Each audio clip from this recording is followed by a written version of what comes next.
Imekuwa ni siku ya furaha kwa mwananchi Dar es Salaam Young Africans pale Tabora.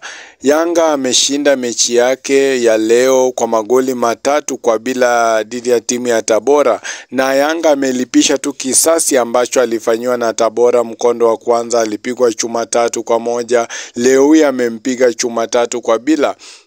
Na magoli ya Yanga yalikuja kupitia mchezaji Clement Mzize, Ezra na Princess Dube. Ni mchezo ambao umekuwa mchezo rahisi hasa kwa mwananchi ambaye hajakuwa na mechi hivi karibuni, na Young Africans wamezidisha uongozi pale kileleni kwa alama 4 zaidi. Mechi ambayo itakuwa ya do or die, ambayo itakuwa inaamua aidha mshindi wa ligi hii. Ni mchezo ambao unasubiriwa, mchezo wa dabi la Kariakoo, ambapo Simba akishinda kiporo atakuwa anapunguza mwanya hadi alama 1 tu.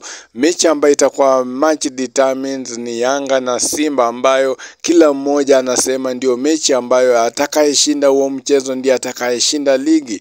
Na vile ni nyuso mpya zimeonekana katika kikosi cha Yanga siku ya leo. Tumemwona Duke Abuya, Maxi, tumemwona Ezra. Ni wachezaji ambao hawajakuwa wakipata nafasi katika kikosi cha Yanga, lakini tangia ujio mwalimu mpya Duke Abuya amekuwa akipewa nafasi, amekuwa akideliver kama kiungo wa kujilinda katika timu hii ya Young Africans. Vile mchezaji Chama amekosekana katika kikosi cha Young Africans cha leo, ambayo ndio gumzo kubwa mtaani.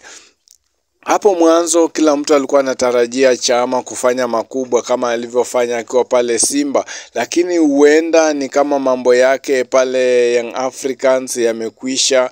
Kwa match day squad hata hapatikani, wajeelezwa kama alikuwa na jeraha, lakini hayo yote 9 mwananchi Dar es Salaam Young Africans amepata ushindi, ambalo ni jambo muhimu kwake.